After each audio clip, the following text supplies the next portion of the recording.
슬기로운 책 이야기, 슬기로운 독서 생활 지금 시작합니다.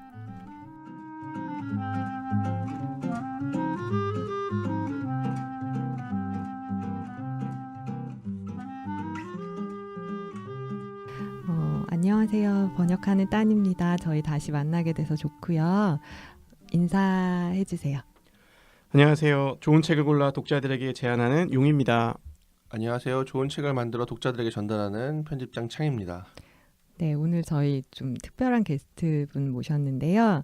오늘 이야기 나눌 책에 대해서 저희 탁월한 식견을 갖고 계신 미국에서 오신 형님 인사해 주세요. 안녕하세요.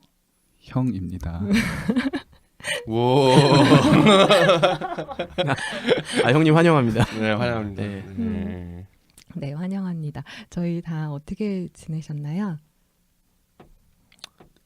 제가 먼저 말하게 됐는데 저는 일단은 좋은 소식을 일단 말해야겠죠. 좋은 소식은 그 순례를 떠나다라는 책을 따님이 번역하신 순례를 떠나다라는 책을 굉장히 열심히 한 결과 마무리하게 되었고, 아마 이 방송이 될 때쯤에는 이미 나와서 이제 아마 서점에서 많은 분들이 보고 계실 텐데 그 순례를 떠나다 작업을 마쳤고, 지난번에도 이어서 여전히 퀘스천 트라이얼이라는 책을 번역하고 있고, 한 가지 안 좋은 소식은 제가 자전거를 타다가 벤치를 긁는 바람에 아버지 분위기가 확 떨어지는 열심히 돈을 벌어야겠다고 지금 생각을 하고 있습니다. 순례를 떠나다 많이 사랑해 주시면 감사하겠습니다. 네? 용님은 어떻게 보셨나요? 저는 그냥 좋은 일만 두 개 있었는데요. 그 하나는 최근에 이제 용서점에 이제 그 중고 서적들도 이제 다루는데 그 생각지 못하게 한 두 분이 이제 외국으로 이민 가는 분 한 분, 또 유학하는 분 한 분 통해서 이분들이 그동안에 십수년 동안 모았던 아주 굉장히 좋은 양서들을 용서점에 이제 더 좋은 꼭 필요한 분들에게 전해줬으면 한다고 이렇게 용서점으로 보내주셨어요. 그래서 그 책들 더미 사이에서 지난 한 일주일 정도는 굉장히 행복하게 저도 독자의 한 사람으로서 그 한 사람이 그 오랫동안 모아온 책들을 보는 건 굉장히 재미있거든요. 네, 그래서 지난 한 일주일은 그 책 더미 속에서 굉장히 행복한 시간을 보냈고요. 네. 그리고 그 용서점에서 여러 가지 모임 하고 있는데 그 중에 하나가 이제 그 그룹으로 꿈 이야기하는 모임이 있는데 요새 그 모임에 푹 빠져서 여러 그런 모임들 중에서 특별히 아주 애정을 갖고 있는 모임인데요. 그 모임 되게 열심히 하고 그래서 좀 내면을 좀 돌아보는 시간을 요새 좀 갖고 있습니다. 네. 그 책 그러면 용서점 가면 지금 있는 거예요? 네. 그 가운데 저희 용서점에 있는 메인 테이블에 지금 그런 도서들이 되게 진열이 막 돼 있고 그리고 그 중에서 일부는 추려서 좀 그런 공공의 이벤트를 하려고 지금 준비하고 있어요. 뭐 좀 홍보 좀 해주시죠. 이왕이면은 용서점 이렇게 이런 선임분들처럼 또 이렇게 자신의 어떤 서고를 한번 정리하고자 알고 계신 분들은 언제든지 용서점을 찾아주셔서 네, 뭐 제가 그거를 대놓고 이렇게 광고하는 거는 제가 좀 하기 부담스러워서 방금 이 소식을 전한 게 무언의 이제 독자분들에게 사인을 드린 거죠. 사인을 드렸습니다. 역시 탁월하신 비즈니스맨이시군요. 네. 아니 저기 찬님이 자꾸 요새 이제 저에 대한 어떤 그 사진을 올리거나 이렇게 SNS 하실 때 거기다가 야심가 가로 열고 야심가 이렇게 써놔서 제가 굉장한 제약을 받고 있어요 요새. 저는 오늘도 방금은 순수하게 용서점의 미담을 이야기한 건데 찬님이 저를 야심가로 만드는 순간 사람들에게 어떤 홍보의 글로 오해가 될 수 있겠더라고요. 그래서 젊은 기업가. 네, 뭐. 야심가 했던 댓글에 누가 야망가 뭐 이런 식으로 이게 꼬리를 물고 있어가지고 뭐 이번 기회에 말씀드리자면 전혀 그렇지 않습니다. 네, 알겠습니다. 네, 저희 이제 그러면 책 이야기 시작하면 되죠. 아이고, 미안. 따님 근황 얘기 안 합니까? 근데 저 이번에 지금 그 찬님이랑 근황이 겹치는데 지금 목요일 맞죠? 목요일까지 계속 그 순례를 떠나다 작업했고요. 드디어 마무리 돼서 이제 이거 박수 칠 일 아닌가요? 박수 치기 전에 박수. 우리 따님이 그러면 두 번째 번역 세 번째인가요 벌써? 네. 제가 서문이랑 1장을 읽었는데 굉장히 잘 읽히고 아주 정말 감사합니다. 좋습니다. 저는 저희 원래 진짜 이런 분위기긴 너무- 해요. 자찬하는 분위기. 네, 스스로 막 칭찬하고 막 내가 이런, 생각해도 네. 고생했어. 네. 약간 우리 그런 방송이 분위기죠. 최고야. 뭐 약간 이런. 따님이 또 마지막 막판에 사실은 보통 우리가 이제 편집을 하면 편집자들이 이제 잘 알아서 처리하는 경향이 있는데 따님이 마지막에 또 번역자로서 이제 굉장히 에너지를 항상 아쉬움을 표현하시면서 많이 쏟으시더라고요. 그래서 나중에 많이 바꿨습니다. 내용을 좀 문장을 더 많이 손질을 했어요. 마지막쯤에. 네. 네, 나중에 책 나오면 관련해 가지고 한번 네. 저희가 순례를 떠나다 가지고 할 때 되게 흥미로운 얘기들을 많이 들을 수 있을 것 같은데요. 이번에 뭔가 되게 마감하면서 조금 힘들었어요. 여태까지 했던 책보다 분량이 좀 많았어서 그런지. 편집자가 힘들게 하던가요? 미안해요. 미안해요. 정신나간 것 같은데. 네, 노코멘트 하겠습니다. 어쨌든 맡겨주신 분이니까 감사한 마음이고요.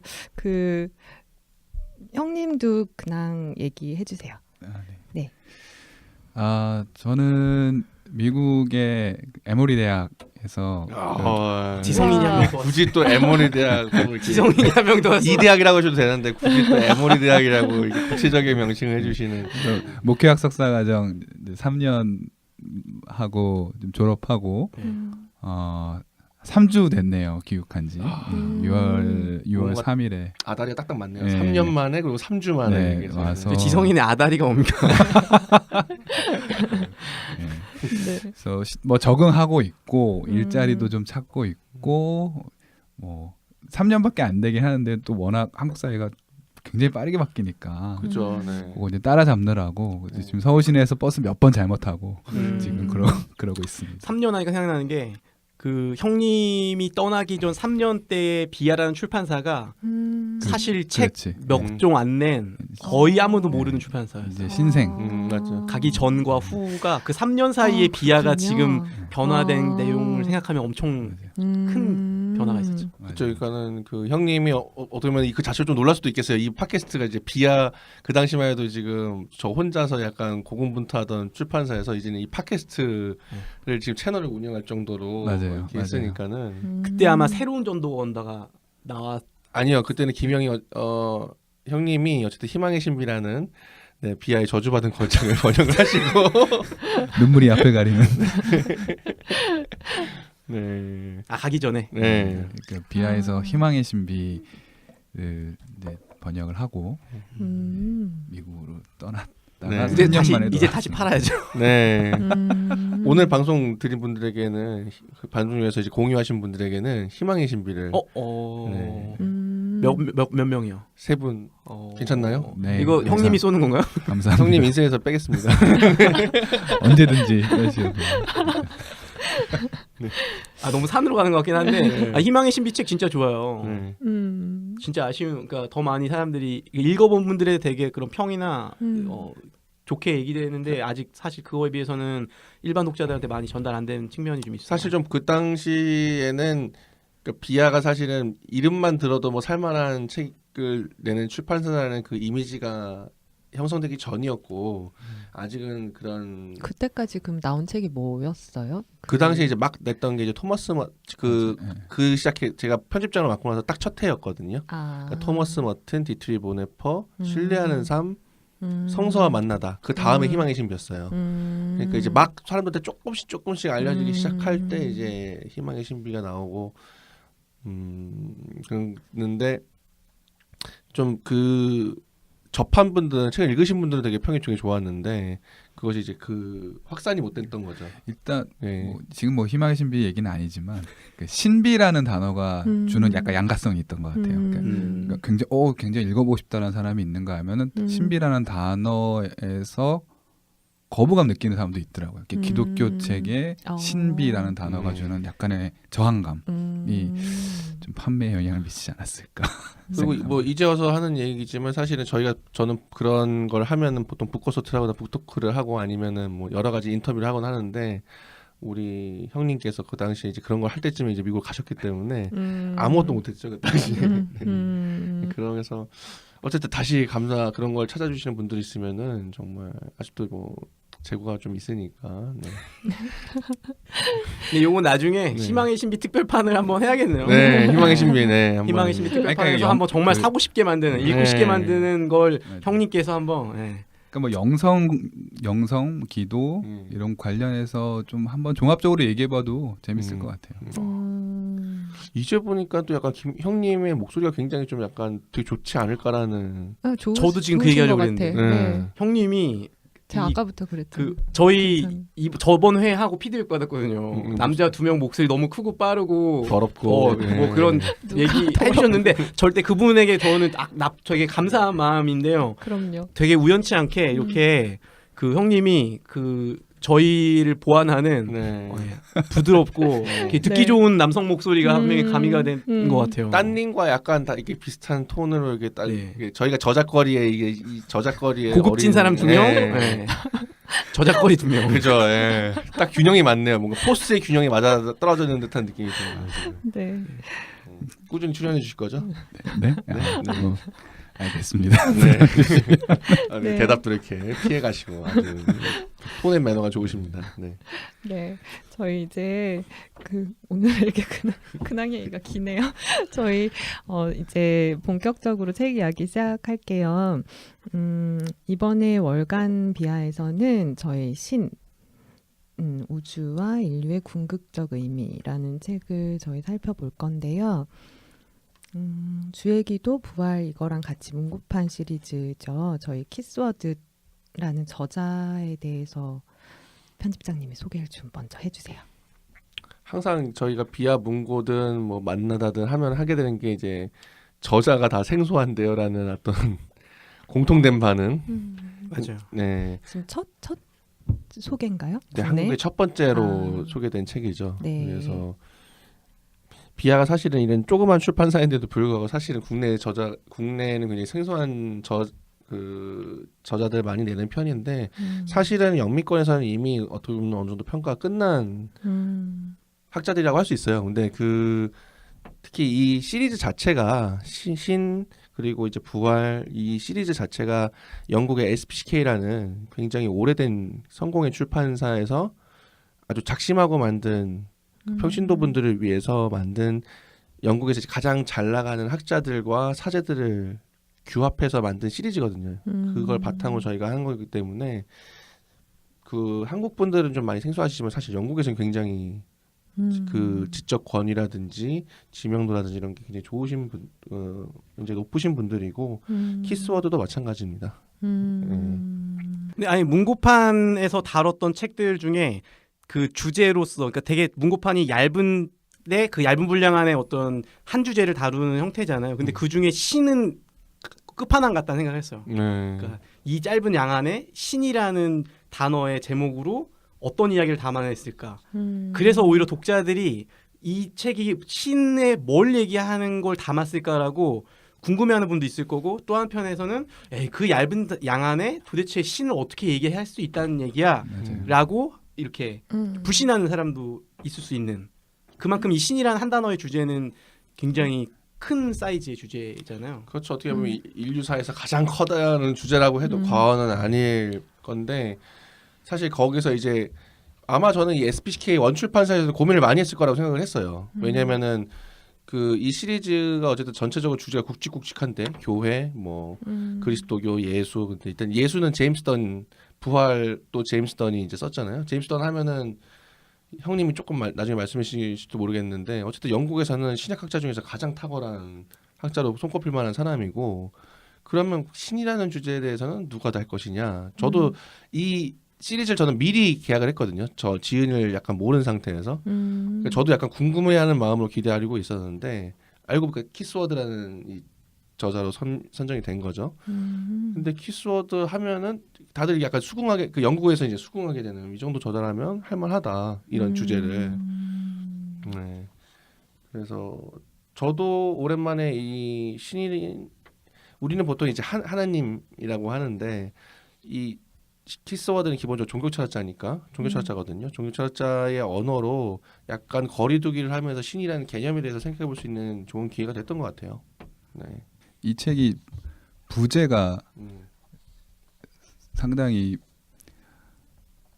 도발적이고 그러니까 신인도 상당히 거대한데 우주, 인류, 궁극, 의미 이 네 가지 단어를 맞아. 다 썼다라는 거는 내가 정말 짧지만 다 말할 수 있다. 그런 자신감도 느껴지고 그렇죠. 그래서 굉장히 흥미로웠습니다. 아니 근데 뭐 영재는 조금 단순해요. 근데 그 What do we mean by God인데, 그러니까 우리가 하나님이라는 말을 쓸 때 그 말의 뜻은 무엇이냐? 보통 이제 번역하면 이 정도 우리가 신이라는 말을 썼을 때 그 의미는 무엇인가 하는데 좀 더 그 목차에 있는 걸 좀 살려서 좀 부제에 반영을 했어요. 그래서 좀 더 독자분들이 좀 더 미리 좀 느낌을 갖고 하실 수 있도록 이렇게 하시는 건데, 히소스가 넷에 수긍한 이유가 어쨌든 종교 철학이라는 물론 이제 한국에도 좀 낯선 사실은 분과죠. 종교 철학 분과가. 근데 영국에서 종교 철학 하면은 대표적으로 뽑히는 학자가 이제 지금은 고인이 되셨지만 존 힉이라는 학자가 있고 그 다음에 뽑힐 만한 사람이 이제 이 키스워드인데 존이가 아마 고인이 되셨기 때문에 못했고, 키스워드가 어쨌든 현재 남은 종교철학 중에서 대표적인 영국에서 가장 대표적인 종교 철학자 중에 한 명이라고 생각하시면 될 것 같아요. 그래서 우리가 또 비하는 또 하나 좀 팁을 드리자면, 비하 소개에는 언제나 영어 호칭을 영국에서 쓰는 그대로 갖다 쓰거든요. 한국 다른 출판사들에서는 보통 이거를 안 하던데, 레버랜드 키스워드 프로페서 죄송합니다. 레버랜드 프로페서 키스워드 DDFBA 이게 다 뜻이 있거든요. 그러니까 레버랜드라는 거는 이제 신부를 할 때 이제 RABD라는 것을 붙이고 교수. 근데 우리나라는 교수라는 게 되게 뻔한 것 같지만 영국이나 미국에서는 프로페서라는 호칭을 쓸 수 있는 사람들은 되게 제한돼 있어요. 왜냐면은 교수라는 거는 우리로 치면은 한국에서도 조교수 있고 부교수 있고 정교수 있지만 사실 엄밀하게 얘기하면 정교수만 교수잖아요. 근데 그렇죠. 네, 영국에서 미국에서는 특히나 이제 그런 어떤 교수 직위를 할 때 어떤 체어라고 하는데, 그 체어에 앉아 있는 사람, 그 사람만을 그 프로페서라는 호칭을 쓸 수 있어요. 네, 그리고 DD라는 것은 명예박사라는 것을 뜻하고 FBA는 영국 학술원 회원이라는 뜻입니다. 그러니까는 교수인데다가 명예박사를 받았고 영국 학술원 회원이라는 거를 지금 감지할 수 있는 거죠. 영국 학술원에 우리가 아는 신학자들이, 그러니까 우리가 정말 이른바 알고 있는 대가들을 가늠할 때 이 FBA가 또 하나의 그 시금석이 될 수 있어요. 왜냐하면 지금 현재 제가 알기로는 FBA에 가입되고 있는 사람이 신학자가 키스워드, 그 다음에 로안 윌리엄스, 그 다음에 올리버 도노반이라는 윤리학자가 있어요. 기독교 윤리학자. 굉장히 우리나라에서는 또 소개가 안 된 사람인데, 그 올리버 도노반이 있고, 그다음 리처드 모컴, 저희 비하에서 예수를 낸 사람이죠. 아, 그 책 좋았는데. 네, 예수와 그 목격자들 한 그 리처드 모컴. 그 다음에 아까 말씀드린 제임스 던, 저희 부활선 제임스 던. 그 다음에 아마 올해 조금 있으면 출간이 될 걸로 알고 있는데, 바울과 팔레스타인 유대교인가요? 네. 네. 그 저자인 아주 신약학에서 어쨌든 혁신적인 업적을 낸 E.P. 샌더스.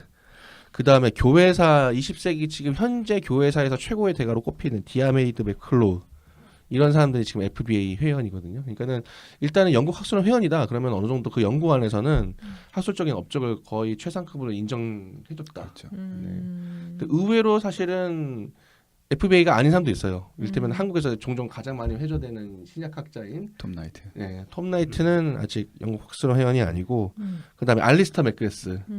알리스터 맥그레스도 아직 영국 학술원 회원이 아닙니다. 그러니까 아직 아니라는 게 앞으로 될 뭔가 업적이 더 있어야 된다는 거죠. 학문적으로. 그 아직 영국 내에서 그러니까 어떤 저자의 인기와는 좀 별개로 학계에서의 완전한 승리는 이루어지지 않았다는 얘기가 될 수 있을 것 같아요. 근데 톰 나이트는 아마 될 확률이 높은 게, 올해 톰 나이트가 기포드 강연을 했거든요. 그리고 제가 알기로는 학술원 상을 받았어요. 그래서 아마 톰 나이트도 될 확률이 높을 것 같고, 알리스터 맥그레스도 언젠간 될 수 있겠죠. 그렇죠. 근데 아직까지 이 순서를 헷갈리시면 안 된다. 이미 공인된 학자들과 학계에서 그것을 인정받지 못한 학자들을 좀 정리해둘 필요는 있을 것 같아요. 그런 게 중요한. 미국 조금 덜하긴 한데 영국 같은 경우는 프로페서라는 호칭이 굉장히 명예로운 호칭이에요. 그래서 그 영국 학교들의 교수 패컬티 멤버 리스트를 봐도 프로페서라는 호칭을 갖고 있는 거는 맨 위에 몇 명밖에 안 돼.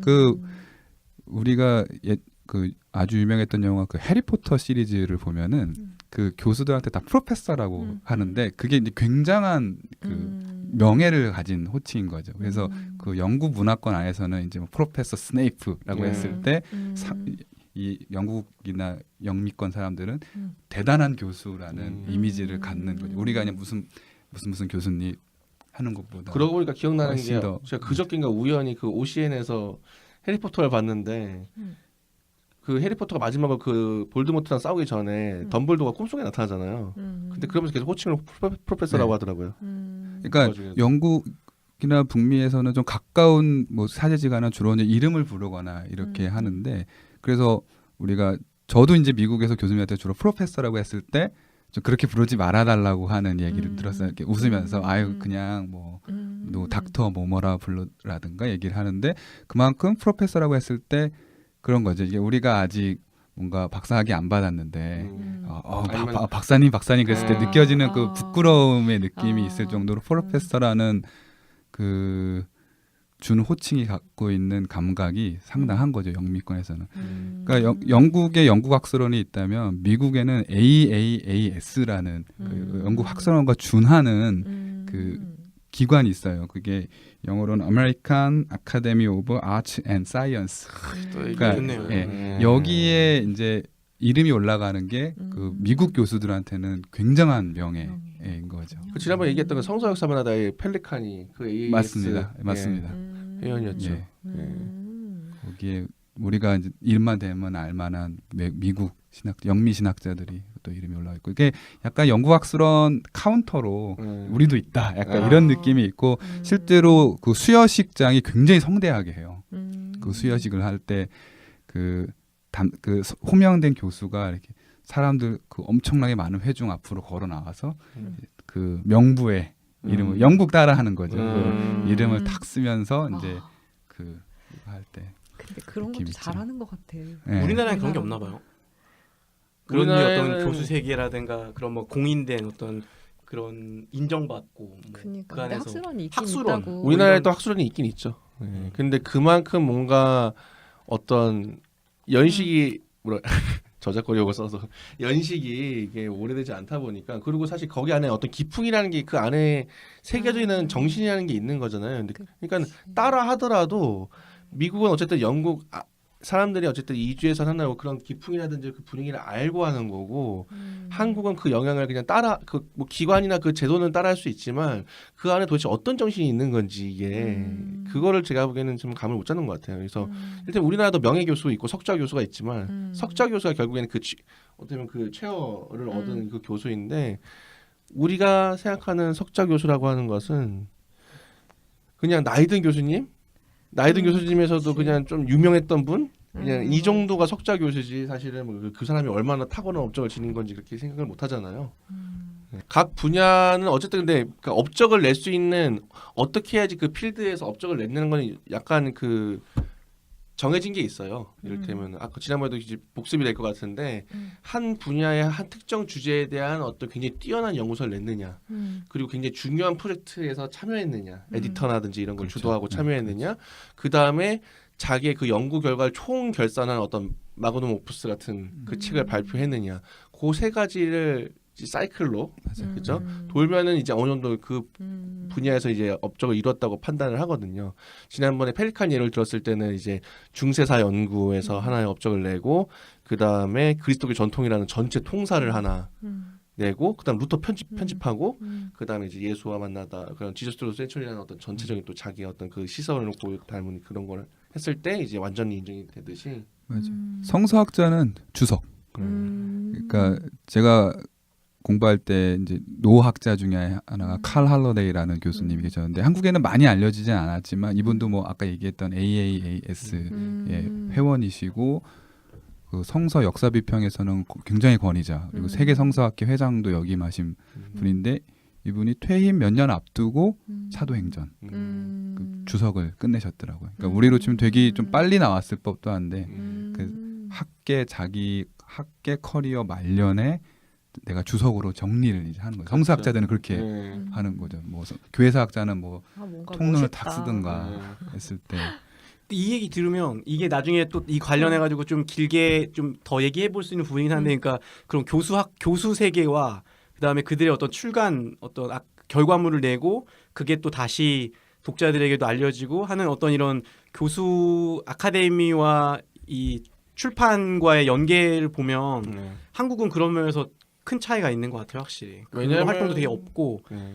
심지어는 방금 말했던 이런 주석을 내거나 성서학자 이거 했을 때 지금 최근에 사실 한국 이 출판계 이슈는 좋은 주석을 냈다 이게 아니라 그 교수들이 한 작업들이 표절이다 뭐 이런 류의 이슈로 사람들한테 오히려 그러니까 신뢰를 얻고 이런 게 아니라 교수들이 낸 결과물 자체가 지금 부정되고 있는 일들이 오히려 많이 있으니까 좀 많이 다른 것 같아요, 풍토가. 그리고 사실은 그 주석이라고 했을 때는 그만큼의 무게감이 달라야 되는데 신약학자가 어떤 하나의 주석을 냈다는 건 그 하나를 완전하게 지금 맞습니다. 네. 자기 언어를 해독했다는 뜻이잖아요. 그래서 사실 그게 오래 걸려야 되는데 우리나라는 그냥 무슨 심심찮게 그냥 등장하니까 한 사람이 막 뭐 전권을 다 했다고 그러고 하기도 하고 이건 말도 안 되는 약간 그렇죠. 박사 공부를 마치고 몇 년 안 됐는데 예를 들어서 뭐 신약의 어떤 책을 주석을 했다. 그럴 수도 있는데 사실은 독자나 연구자 입장에서는 그런 주석을 좀 인정하기가 좀 어렵기는 하죠. 왜냐하면 공부가 한 20년, 30년 된 대가라고 불리는 사람도 생애 말년에 이르러야 한 10년, 15년을 정리한 거를 이제 쓰는데 그렇죠. 마치 조지신학자가 젊었을 때 사도신경 해설하면 되게 없어 보이거든요. 그렇죠. 예, 그러니까 나이 다 들고 나서 이제 기독교 전통의 엑기스를 모아놓은 거를 내가 내 모든 걸 해보니까 이제 사도신경이 이런 의미더라. 그래서 보통 이제 조신학자들의 대가들은 또 생애 마무리할 때 사도신경 해설을 맞습니다. 이제 하는데 성서 그게- 신약학자들은 주기도문. 멋있어. 그런 기풍이라는 게 한국이 좀 없는 것 같아요. 막 젊었을 때 하고 그냥 막 하고 싶을 때 하는 것 같아요. 약간. 하고 싶을 때 예, 느낌 올 때. 예. 그 노학자들이 이렇게 말년 한 문태 몇 년 남겨두고 이제 주석 정리해지가 아니에요. 그분들도 아마 50대 초반에 시작을 한 거고 출간이 65세, 70세에 출간이 되는 거죠. 그러니까 이 책 한 권에 적어도 10년의 공력이 들어가는 그러니까 뭔가 거거든요. 알 수 없는 그 뭔지는 그러니까 그게 무슨 아예 합의를 뭐 하거나 우리는 자 60대 이상부터만 쓸 수 있는 거야 이런 법칙이 있는 건 아니지만 뭔가 지금 맞습니다. 자기 스스로가 이 정도의 주제를 다룰 때는 이 정도의 시간을 필요로 한다. 그래서 사실 지금 현존하는 로마서 주석 가운데 사실 거의 넘버 원이라고 할 수 있는 주석은 헤르메네아 시리즈라는 그 빨간 커버로 되어 있는 거기 로마서를 쓴 주벳이라는 신약학자가 쓴 책이 굉장히 뭐 세계적으로 권위를 인정받는데 이분이 이 책을 오래 썼고 근데 문제는 중반부로 쓰다가 자기가 연구를 하면서 초반부에 이거는 아니다. 그러니까 좀 수정을 하고 개선을 해야 된다고 한 거예요. 그러니까 다시 앞부분을 본인 스스로가 개정하면서 출간이 굉장히 늦어졌고 출간을 끝내고도 아쉬운 부분이 있고 그리고 그 처음 뭐 10여 년 전에 저술을 시작했을 때와 달라진 입장이 있어서 요약 주석을 다시 냈어요. 로마서에 대한 거를. 그 두 개가 이제 출간이 되어 있는데 그만큼 어떤 학자로서 자기 커리어를 정리하는 하나의 마스터피스를 낼 때에 이 정도 혼신의 힘을 다하는 게 있어야 되는데 그러니까 출간을 이렇게 쉽게 생각하면 출판계만 놓고 봐도 사실은 출판 문화라든가 풍토라든가 출판을 때 아까 형님이 얘기한 태도라든가 이런 부분들을 누군가는 얘기를 해서 공론화도 좀 되고 같이 좀 고민하면서 더 나은 전체 어떤 생태계를 고민할 때 좀 더 전체적으로 수준이 같이 올라갈 수 있는 것 같아요. 가장 안타까우게 이런 느낌을 그러니까 어떤 책을 만들 때 저는 편집자로서 좀 그 안타까운 부분은 어떤 출판사에서 되게 겁없이 굉장히 거대한 작품을 1년 내로 내겠다고 발표할 때 굉장히 걱정이 돼요. 불가능한 미션. 예. 그것도 한 저자가 여러 주제로 예. 아니면 그리고 이제 해외에 있는 고전급 저작을 제가 보기에는 하나도 준비 안 한 것 같은데 뭐 1년 만에 내겠다. 그러면은 걱정이 되는. 네, 저희 이제 저자 얘기는 저자랑 여러 이야기는 이제 됐고 저희 신책 내용에 대해서 얘기를 좀 해볼게요. 이것도 편집장님이 먼저 얘기 열어주실 건가요? 네. 네. 그 사실은 이게 워낙 얇은 저희가 문고판이 대체로 얇지만 시는 그 중에서도 본문이 얇은 책이거든요. 그래서 제가 내용을 다 일일이 설명하면 오히려 재미가 없고 중요한 거는 그냥 간단하게 무슨 책이냐 그러면 신학에 대해서 철학적으로 좀 더 엄밀하게 말하면 이제 종교 철학적으로 접근한 저작이다. 근데 이렇게 얘기하면 또 어떤 분이 또 질문하실 수 있겠죠. 그럼 종교 철학적으로 접근했다는 게 무슨 말인데? 그렇죠. 철학적으로 접근했다는 말이 과연 무슨 말인가? 제가 보기에는 그냥 한 가지 정도만 기억하시면 될 거예요. 그러니까 철학의 핵심은 개념과 논증이다. 네. 신학과의 차이점은 모든 것을 전부 다 그 개념, 근본 개념까지 뿌리까지. 그러니까 신학은 어떤 사실은 전제가 있어요. 그죠? 신학과 철학의 차이는 물론 신학도 철학의 개념을 쓰긴 하는데 어느 정도의 그 통념적으로 이미 확립된 개념들을 가지고 이미 그 바탕 위에서 그리고 어떤 일정한 신앙을 전제로 하고 이제 하는 게 신학이라면 철학은 그런 걸 끝까지 다 어떤 디폴트 상태로 놓은 다음에 개념을 다시 쓰고 그거에 대해서 다시 논증을 다시 하고 이런 게 이제 철학적인 자세이고 철학이 하는 행동인데 신이라는 것에 대해서 개념을 다시 짜고 이걸 그 개념 위에서 논증을 다시 하는 그 저작이라고 생각하시면 되겠습니다. 그러니까 그 부분이 이 책이 하는 특징이고 사실은 한국에서 신앙생활을 하거나 이런 독서를 할 때 가장 약한 부분인 것 같기도 해요. 맞아, 그런 것 우리는 같아요. 그런 거에 대해서 되게 맞아. 즐기거나 일종의 이런 막 논리 게임 아니면 이렇게 사고 실험 같은 거에 대해서 별로 익숙하지 않다 보니까 그런 이렇게 해서 이런 개념을 만든다라거나 이런 일들은 별로 익숙하지 않은 거죠. 만약에 신을 얘기하면 뭔가 신의 어떤 구체적인 무언가 우리의 어떤 실제로 실용적인 얘기들이나 그런 것들이 익숙하지 이런 철학적 뭐 끝까지 파고 들어가 본다 뭐 개념을 정리한다 이런 거에 대해서는 좀 한국 독자들은 이렇게 호의적이지 않고 그거는 어떤 특정한 철학 전공자들 뭐 그런 사람들에게 필요한 일이라고 생각하는데 저는 이제 이게 되게 좀 중요한 것 같아요. 그러니까 최근에 제임스 스미스라는 저자를 이렇게 한국에서 많이 소개되고 용서점에서도 모임을 하면서 많이 느끼는 건 뭐냐면 사람들이 이 사람이 하는 이야기의 어떤 표면적 적용에만 되게 관심이 많은 거예요. 제임스 스미스의 역할이나 이런 걸 이야기를 할 때 그 사람의 어떤 철학적 작업에 대한 의미나 그 개념을 정리하는 거에 대한 것보다는 오히려 그래서 이 사람이 하는 걸 우리가 어떻게 써먹을 수 있는데 여기로 되게 빨리 넘어간다라는 좀 인상을 많이 받거든요. 어떻게 보면 사실은 이게 지금 우연하게 거의 지금 나비 효과 하듯이 연결되는 건데 저는 그게 사실은 서구의 그런 작업을 뭔가 맛은 보되 깊이 이해하지 못하는 것 중에 하나라고 생각을 해요. 왜냐하면은 이런 핵심 그 개념과 논증이라는 거는 서구 사유에서 굉장히 중요한 그렇죠. 축이고 사실은 신학에서도 사실 굉장히 중요한 거였는데 한편 안타깝게도 이게 사실은 그 이른바 신학에서 이거는 그 기초 신학이라고 불리는 영역 그리고 이 딱 나오면 이미 약간 거부감을 가지시는 분들이 있을지도 모르는데 자연신학이라고 불리는 분과에서 행하는 거거든요. 근데 이미 어떤 분들이 들으면 자연신학? 그거 자유주의 아닌가? 할 정도로 자연신학에 대한 굉장히 선입견이 있어요. 기본적으로. 네. 근데 이게 사실은 그리스도교 신학에서 사실 굉장히 중요한 분과였고 중세시대 토마스 아퀴나스나 거의 중세신학은 거의 자연신학에 그렇죠. 네. 했는데 어떻게 보면 키스워드는 그러니까 그런 서구에서는 한편으로는 그 종교개혁 이후로 이른바 계시신학, 특별 계시에 집착하고 성서로 연구하는 것도 있었지만 그 와중에 그 종교개혁이 되었다고 해서 한쪽에서 그런 이 신과 이성을 사용해서 하나님께서 만들어주신 이 세계 피조세계와 그 연관성을 연구하는 이 자연신학의 기풍이 계속 살아 있었던 거예요. 키스워드는 바로 그 자연신학의 적자고, 네.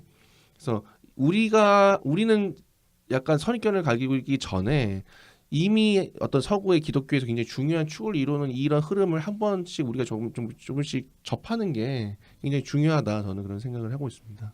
그런 맥락에서 좀 이 얇은 책이지만 저는 한국적인 맥락에서 도움이 될 수 있다고 생각했던 거는 한국에서 최근에도 뭐 진화 관련해 가지고 그 가짜 뉴스 돌고 이러면서 여전히 과학과 신학과의 대화에 관련돼서 굉장히 좀 의미 있게 대화가 진행되기보다는 패를 나눠서 그냥 그렇죠. 이렇게 부딪히는 상태인데 사실은 그거를 그 기독교인들이 특히 이제 그런 과학과의 대화를 할 때 주로 싸우는 게 성서 관련해서 그러니까 성경을 어떻게 해석할 것인가 뭐 반대쪽은 뭐 성서를 완전 문자적으로 아니면 이렇게 나눠지는데 그거랑 좀 다른 방식에서 기본적으로 하나님에 대한 신에 대한 철학적 논증이나 신의 어떤 이야기를 하면서 결국은 그게 과학을 대하는 진화라는 걸 대하는 거에 굉장히 영향을 주는 토대가 그쵸. 되잖아요. 예. 이 책 안에서도 보면은 2장 3장에서 쭉 그런 쪽으로 연결이 되는 게 저는 이제 좀 이 책이 주는 흥미로운 연결점이라고 가령 생각이 들었어요. 개신교 전통이 이렇게 놓쳐버린 가장 안타까운 것 중에 하나가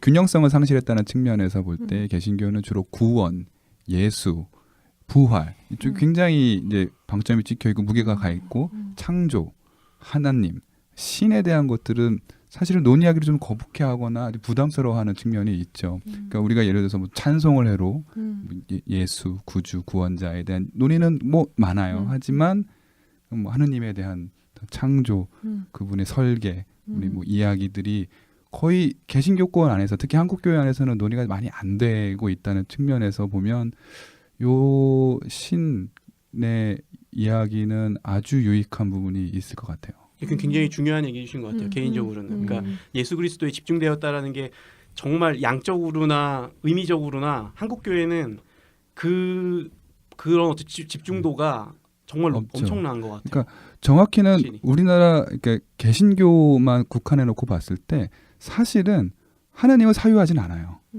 하나님을 생각하지도 않고 그냥 믿는 존재, 뭐 그냥 계신 분, 뭐 그 정도로만 여기고 거의 모든 논의는 요 정도에서 끝나는 거죠. 그러니까 사실 하나님 잘 모르는 거죠. 우리 개신교 어떤 면에서 보면. 그렇죠. 이게 좀 폄하 또 폄하 방송이 되지 않기를 바라면서. 근데 이런 거죠. 그러니까 서구 사회 전통에서 이런 지금 키스워드의 이야기에서 신의 그림을 이렇게 갖춘 상태에서 성육신이라는 얘기를 들으면 정말 충격적인 거죠. 이런 신이 그렇죠. 그 무한한 실제가 맞아. 그래서 맞아요. 예. 이런 우리는 이렇게밖에 신은 이런 존재일 수밖에 없는데 이런 신이 인간의 옷을 입었다. 이거 완전 그러니까 정말 충격적인 일이 될 수 있는 건데 한국은 뭔가 제가 보기엔 약간 이 사회에서 약간 무슨 산신령 그 유령처럼 하나님이 계속 이렇게 돌아다니고 계시고 그 중에서 한 사람한테 딱 입어가지고 이렇게 뭔가 그런 별로 놀란 것도 아니고 약간 영매 같은 느낌 들고 이게 막 충격적이지도 않고 그냥 이거 귀신이 입었나 보네. 이게 하나님 그 정도는 아니야. 그 정도는 아니겠지만 한국 교회를 지금 또 이게 아니, 그 정도는 아니길 바라는데 그런데 어쨌든 제가 보면 그 정도까지 그러니까 아까 형님이 얘기한 신관념에 대한 사유가 안 됐다는 거는 아주 이 어떻게 보면은 예수 그리스도의 의미에 대해서도 굉장히 좁게 생각할 수 있는 확률을 낳는다는 거죠. 정말 충격적이고 이게 굉장히 낯선 건데 키스워드는 저는 그러면서 굉장히 이분이 독실한 사제일 수밖에 없는 게 그러니까 이분도 그렇게밖에 신은 생각할 수 없는데 그런데 그 예수 그리스도가 왔다는 건 또 무슨 의미인가? 그러니까 여기서 되게 또 중요한 게 키스워드가 나중에 이제 사랑이라는 거를 이제 강조하는 이유가 그거밖에 없다는 거죠. 그러니까 그게 뭐 한국 교회에 대한 비판적이라기보다는 기본적으로 한국 교회가 갖고 있는 예수 그리스도에 대한 열심에 대해서 그걸 더 돕기 위해서라도 우리의 관심을 예수 그리스도를 보내신 그 하나님에 대한 신에 대한 더 단단한 정리와 고민과 생각을 해두면 현재 하고 있는 그 그리스도를 향한 예수 그리스도를 향한 열심이 훨씬 더 의미 있게 다양하게 더 얘기될 수 있다라는 그런 면에서도 되게 큰 도움이 될 수 있겠다. 처음에 이 책을 이제 보시면 알겠지만 키스워드가 가장 먼저 지적하는 게 신이 어떤 미켈란젤로의 그림처럼 할아버지나 이런 게 가장 아니다. 맞아요. 근데 여기까지 근데 사람들이 나도 알아, 그거 뭐 장난하는 거 나도 당연하지. 근데 키스워드가 일단 그거 한 다음에 그 다음에 얘기가 사실은 더 중요하거든요. 그럼 이게 아니지. 그러면 물질의 우주를 돌아다니는 어떤 영이다. 육신을 입지 않은 영이다. 그럼 이건 맞는 것 같아? 그러면 그렇지. 이것도 아니야. 라고 하거든요. 그렇죠. 아니면 뭐 선 너머에 계신 어떤 분? 이것도 아니야. 그런 식으로 그러니까 중요한 건 이게 또 번역하기 되게 힘든 건데 things가 아니다. thing이 아니다. 가드는 thing이 아닌데 이게 그러니까 우리 뭔가 어떤 한계로 어떤 특정 존재로 한정할 수 없는 그러니까 infinite하다, 무한하다라는 건데 사실 이거는 그러니까 제가 한국 기독교 뭐 잠깐 아까 얘기를 했지만 한국 기독교 잘못이 아니라 한국 사람들한테 가장 어떻게 보면 동양적 사고 아니면 한국 제가 보기에는 오늘날 우리가 되게 결여된 사고가 이 무한함에 대한 상상력이 결여인 것 같아요. 우리가 무한을 상상할 수 없는 거죠. 네, 참 이게 무한이 얼마나 무한한지를 잘 모르는 거예요. 그래서 이 무한함이 이제 키스워드가 그 다음에 또 중요한 게 이 무한함이 유한한 걸 통해서 자신을 표현한다. 라고 했을 때 아니 뭐 당연한 거지 뭐 그거야 이렇게 생각하면 안 된다는 거죠. 이게 굉장히 신비로운 일이고 굉장히 경이로운 그 자체가 일단 약간 한 번의 경이로움이 생겨야 되는 건데 우리가 좀 그런 한편으로는 논증과 키스워드 이 책에서 느껴지는 건 그 논증과 개념도 있지만 한편으로는 그 논증에서 느껴지는 한편의 그 뭐라 해야 되나 한 단어가 갖는 굉장히 그 파워풀함, 인파이나이트한 무한함. 맞아요. 뭐 그 우리나라 개신교가 폭발적인 성장을 했던 거에 그 작동했던 기저에 있던 감정 중에 하나가 그 미안함과 송구함이에요. 아 예수님이 나 때문에 죽으셨지. 너무 죄송하다, 미안하다, 울고 그러니까 이제 잘할게요, 예수님 믿을게요. 이건 굉장히 중요한 감정적인 하나의 작동 기제인 거는 맞는데, 근데 우리가 아까 얘기했듯이 하나님 신을 고찰하고 사유하면은 이 송구함이라는 감정 이 편에 벅차오름이라는 감정이 분명히 있어야 되거든요. 그러니까 너무 좋은 창조주. 그러니까 우리 형상할 수는 없지만 이 창조주의 벅차오름과 구세주에 대한 나의 어떤 송구함이 이 감정의 영역의 두 개가 균형을 잡을 때 저는 그리스도에게 신앙이 상당히 풍성해질 거라고 봐요.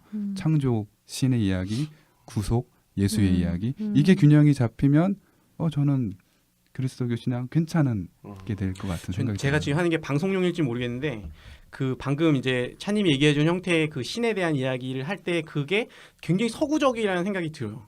서구 사람들이 갖고 있는 어떤 신을 철학적으로 정리하고 신의 방금 말한 어떤 things가 아닌 그 신의 어떤 개념 너머의 신에 대한 이야기를 하면서 서구 사람들은 신을 그런 식으로 정리하고 떠올리는 게 이제 익숙한 거죠. 반대로 한국 사람들이 갖고 있는 신이라는 존재에 대한 개념은 그런 신을 떠올리지 않는 거죠, 애초에. 한국 사람들에게 신은 산신령, 옥황상제, 아까 말한 수염 있는 할아버지 같은 형태로 이미 우리는 상상하고 있고 이 신은 우리의 어려움을 돌봐주고 굉장히 인간적이고 그런 형태의 신을 우리나라 사람들한테는 우리나라 사람들은 이제 믿어왔고 기독교의 신을 이야기하지만 여전히 사람들이 갖고 있는 신과는 예전부터 물려왔던 다양한 섞여 있는 신이 존재한다고 생각하는데, 그러니까 이거 방송 나갈 수 있지 모르겠지만, 근데 그래서 오히려 나는 이런 형태의 이 신의 이야기를 좀 공부를 열심히 하면 우리가 지금 갖고 있는 신에 대한 어떤 한국적 신관이 이거랑 얼마나 다른지. 근데 저는 솔직히 얘기하면 이게 옳은지는 잘 모르겠어요.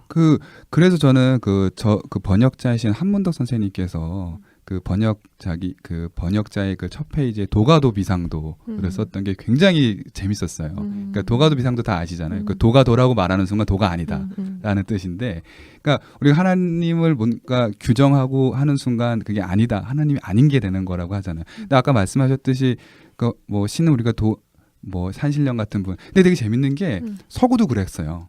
서구도 신이 인류 도와줘야 되고, 그리고 인간사 그 그리스 신은 다 인간사에 깊게 개입하잖아요. 인간의 연애, 뭐 희노애락에 다 개입하는. 근데 동양도 그 도교의 발전이 이런 것들 좀 극복하는, 그러니까 뭔가 물질적이고 이런 신의 개념을 좀 이겨내려고 하는, 그리고 그것이 가져오는 문제점들을 그 도교를 따랐던 많은 사람들이 그런 것도 좀 버렸거든요. 그러니까 옳은 것까지라고는 제가 진단을 못하겠지만 키스워드에 제가 왜 논지를 빌리면은 신이라는 개념은 그러니까 신의 존재도 중요하지만 신이라는 개념이 인간의 사고의 지평을 넓혀주거든요. 그 자체로 그 궁극성이. 근데 사실은 그 한국 안에 있던 기존의 신관념이 한국인의 사고 지평을 넓혀주느냐, 그 의문을 제기할 수는 있겠죠. 기독교에서는 그 신관이 끊임없이 과학을 발달하게 하고, 키스워드 얘기하듯이 이상하게 지금 이제 와서 막 기독교 욕하고 막 하지만은 오히려 기독교 국가에서만 과학 문명이 발전했다. 이거는 자연과학에 대한 정의도 다시 하는 거라고. 왜냐하면 자연과학의 여태까지 우리가 특성을 관찰과 실험이라고 하지만 자연과학은 관찰과 실험 이전에 이 세계가 어떤 특정한 어떤 존재에 의해서 규칙성 있게 돌아간다는 신념이 있어야지만 가능하다고. 근데 그게 아닌 거잖아요. 그러니까는 그 여러 가지 동양시로에서 여러 잡신들이 있고 이러면 그 사람들 그러니까 예측 불가성이니까는 어떤 규칙이나 그런 걸 파악하기 힘든 건데 그래서 그러면서 인간에서 어떤 사고의 측면을 제한해 둔 거죠. 그러니까 그게 그 신관이. 근데 키스워드의 논지는 신 존재도 그렇고, 그러니까 개념 자체가 우리의 사고 지평을 열어주는데 그건 어떤 면에서 신 존재가 우리를 인도하는 건다라고도 할 수 있다. 그런 공식으로. 예. 요즘에 사람들이 신을 대할 때 기본적인 톤은 그런 거가 아니라 그냥 저도 뭐 꿈모임을 하지만 그러니까 이게 난 좋다는 거 절대 아니고 그러니까 뭔가 내가 느끼는 신, 나에게 찾아오는 신, 그러니까 내가 이 신에 대해서 뭔가 정리하고 이런 거로 가는 게 아니라 그냥 어떤 각각의 그냥 자기에게 맞게 하는 거 포스트 모던한 형태로 신을 갖고 있잖아요. 그러니까 실제로 사람들이 하는 거 보면 뉴에이지나 이런 게 다 그런 거잖아. 내 안에 신을 발견하고 막 이런 식으로. 그러니까 그거랑 좀 그 다른 면에서 당연히 도움이 유익이 하겠지만 그래서 사람들이 이런 류의 이야기들에 좀 매력을 느낄까? 그러니까 그런 수고를 하려고 할까? 왜냐면 필대로 하는 건 되게 쉬운 거잖아, 어떻게 보면 그렇죠. 그냥. 근데 이거는 그런 내가 내 본능을 따라가는 게 아니라 더 막 파고 들어가서 철학적으로 막 계속 씨름하고 하는 일인데 이거는 되게 수고로운 일이잖아요. 잘 안 하려고 한다는 거지.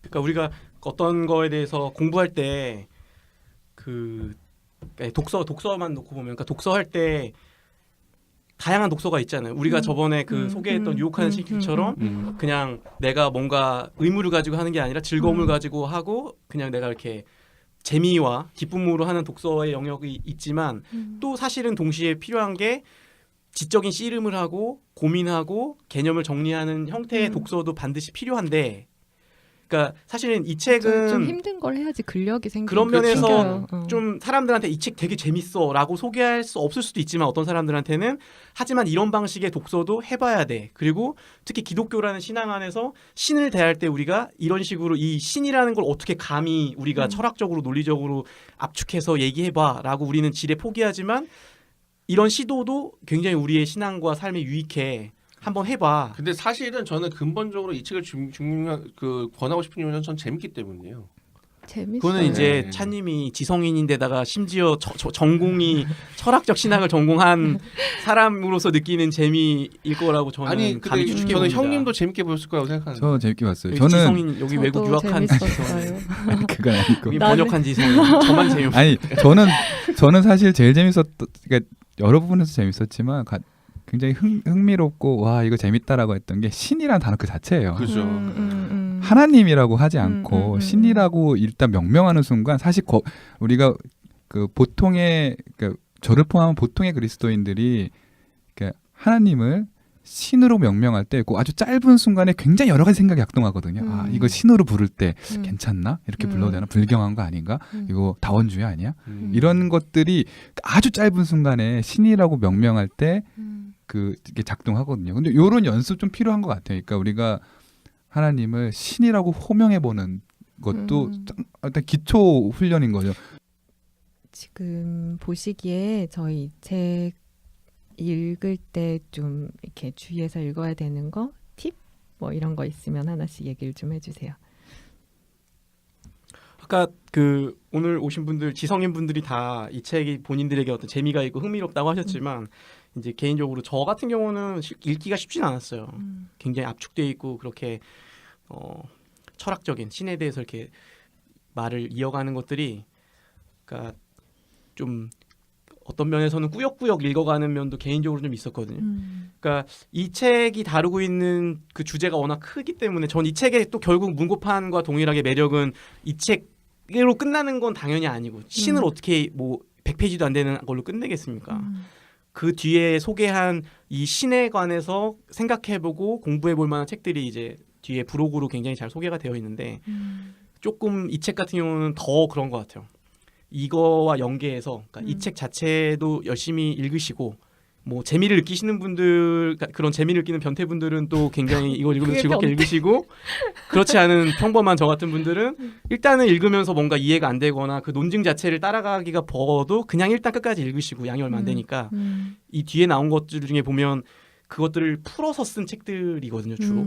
그 김용규 선생님의 신 같은 경우도 어떤 어투라던가 거기서 한 주제를 이야기하는 방식이 굉장히 교양서로서 흥미로운 소재를 가지고 훨씬 넓게 풀어 쓴 책들이니까 그런 책들을 읽고 다시 또 읽어보면 그러니까 이 책을 읽고 끝내는 게 아니라 좀 더 풀어 쓴 책으로 갔다가 그리고 다시 이 책을 읽으면 아 여기에 압축되어 있던 이런 내용들이 아 이런 의미를 이렇게 압축했구나라는 그런 맛을 느껴볼 수 있을 것 같아요. 그래서 이 책은 사실 한 번 읽기보다는 예, 읽고 그 맥락 안에서 다시 한번 재독할 때 또 그 맛이 느껴지지 않을까.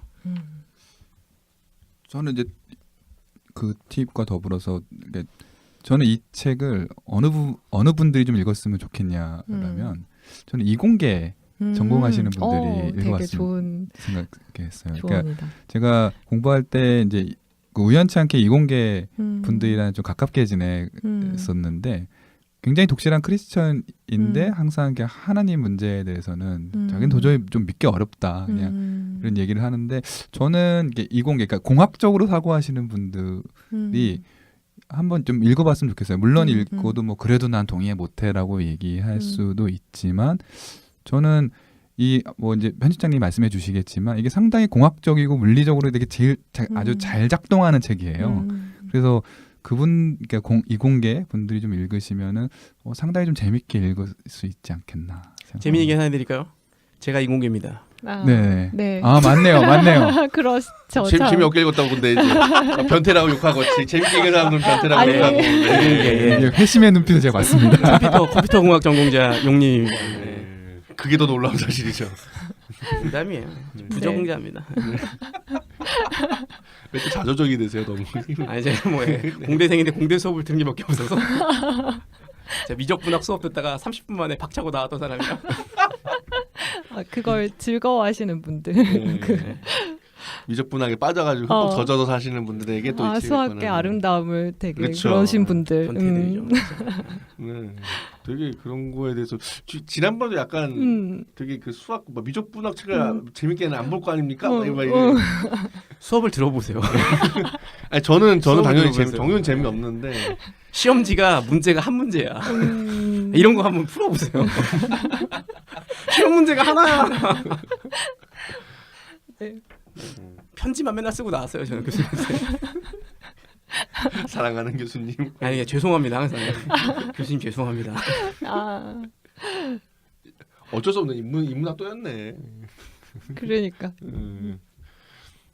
제 팁은 키스워드가 물론 종교 철학자지만 키스워드가 한편으로는 비교 신학이라는 또 이 신학 분야에서 굉장히 빼어난 업적을 남긴 그리고 아마도 제가 보기에는 영국 학술원에 남을 정도로 한 거는 그 신학 분야를 개척했기 때문에 한 게 클 거예요.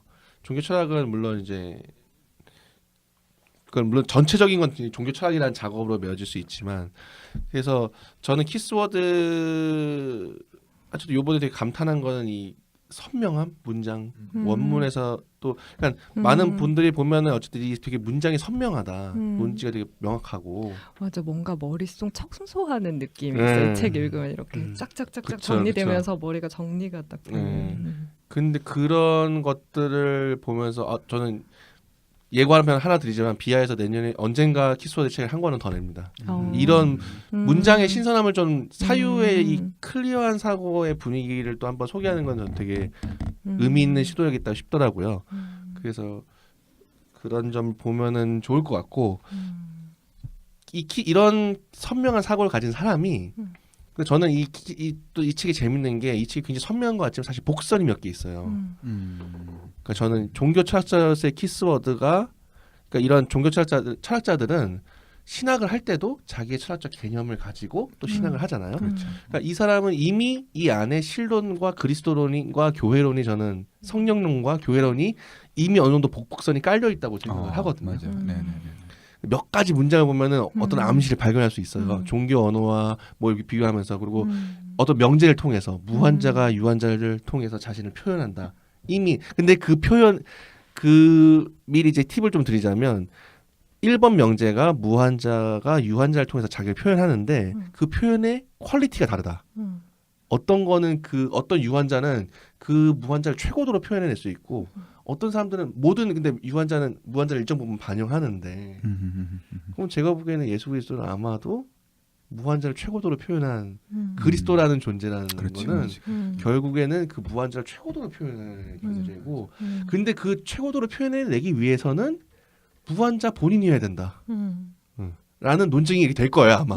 저는 그렇게 딱 보이더라고요 보니까는. 그러면은 여기서 아마 또 저는 분명히 키스워드가 케노시스를 끌지보다 쓸 건 게 거기서 또 사랑이라는 게 도출될 거라는 게 무한자가 어떻게 그럼 유한자가 될 수 있냐? 무한자가 자기가 완전히 비워서 유한자 속으로 들어갈 때만 이게 성립이 가능하다. 그러면서 이제 그럼 이걸 그러면 뭐냐? 이게 뭐냐? 이게 사랑이다. 편집장님 엄청 신나셨어. 아니 근데 네. 이런 거 즐거워하는. 네. 즐거워하셔.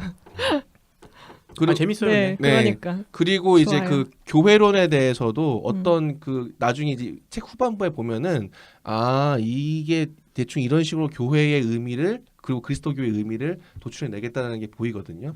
그러니까는 좀 예민한 독자분들이 그런 거를 이제 키스워드가 만약에 시작 작업을 한다면 어떤 식으로 펼쳐나갈까 그런 걸 상상해 나가면서 보시면 굉장히 재밌을 것 같아요. 네, 굉장히 좋은 팁입니다. 팁입니다. 네, 그래요. 책 한 부분 읽어드리면서 이 이야기 마무리할게요.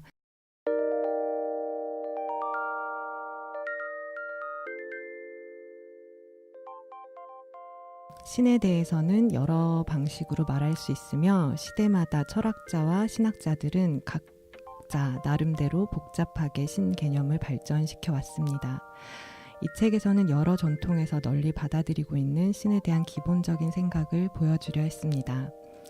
특히 우주에 대한 궁극적이며 합리적인 설명으로서 우주와 인간 존재의 도덕적인 목표를 부여하는 실제로서의 신 개념을 집중적으로 다루었습니다. 그러나 결국 가장 중요한 것은 수백만 명의 사람들이 유한한 사물과 사건을 통해 무한하고 영원한 실제가 드러남을 이미 경험했고 지금 경험하고 앞으로 경험할 것이라는 점입니다. 윌리엄 블레이크는 이를 극적으로 표현했습니다. 한 알의 모래에서 세계를 보고 한 송이 들꽃에서 하늘을 보내 너의 손바닥으로 무한을 쥐고 찰나의 순간에 영원을 담는다.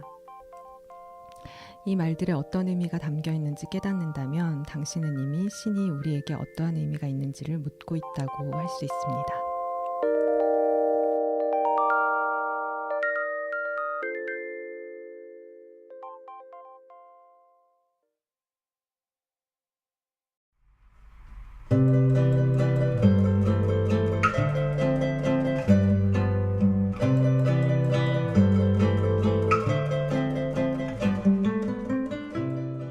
저희 지금까지 신, 우주와 인류의 궁극적 의미 살펴봤고요.